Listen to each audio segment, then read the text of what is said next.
Welcome back. You're still with Perspective and Ambassador Melba Pria from Mexico, or Mexico.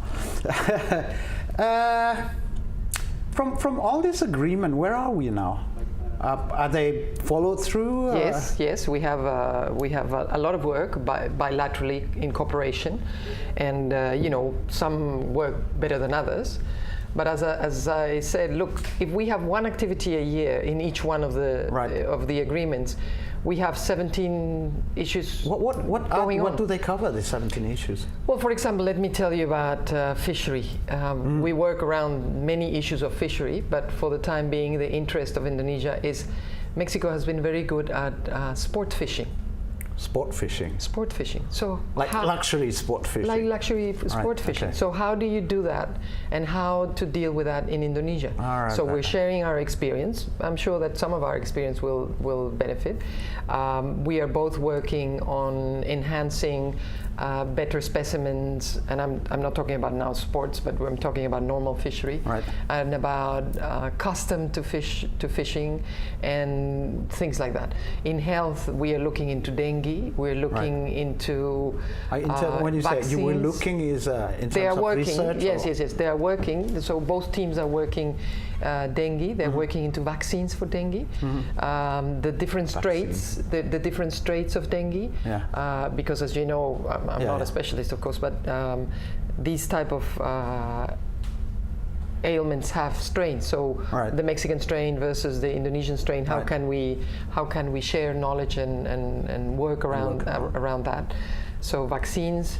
How do we deliver services on health? Things like that. In agriculture, we share from genetical material to practices of different sorts in agriculture, things like that. So the range is very, very big. Broad. Yeah. When we talk Mexico, Indonesia, we're both members of a lot of regional organizations. You're a member of NAFTA, you're a member of, was it the Pacific Alliance? Yes. We're a member of ASEAN, for example. You talked about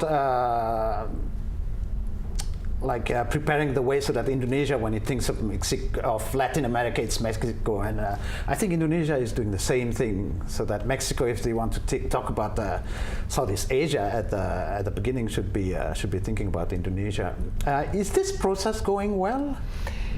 Let me tell you more broadly about regional things. First of all, Mexico and Indonesia, even if a different region, we are the same region. We are the Pacific region. So we're both members of APEC. Another region or grouping that we're part of is G20. Yes. So regardless of specific geography, we are in a way in different groupings together. That has, of course, helped the relationship because it's easier for two heads of states or two ministers to know each other and to know each other more and more when they know that they're going to meet one time in the year, 2 times in the year, 3 times in the year anyway. Then Mexico and Indonesia are part of a third grouping that is a very interesting one that is called MICTA.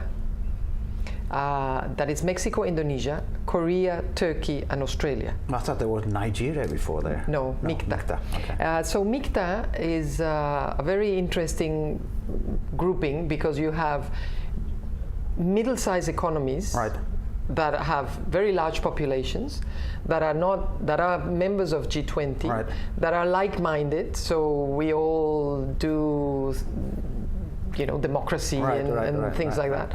And that we can share the experiences of our different areas. And each one of these 5 countries is, in a way, a hinge country in their own geographical area. What happens to Indonesia will happen to ASEAN. What happened to Australia will happen to the southern hemisphere, and or better said, to the Pacific. What happens to Turkey happens to that region. Korea, very important same thing in the northern part of Asia, and Mexico, Latin America, North America, and that bridge between the east and the west. Because however you see the map, Mexico is in the middle of Europe and Asia, or North or South America.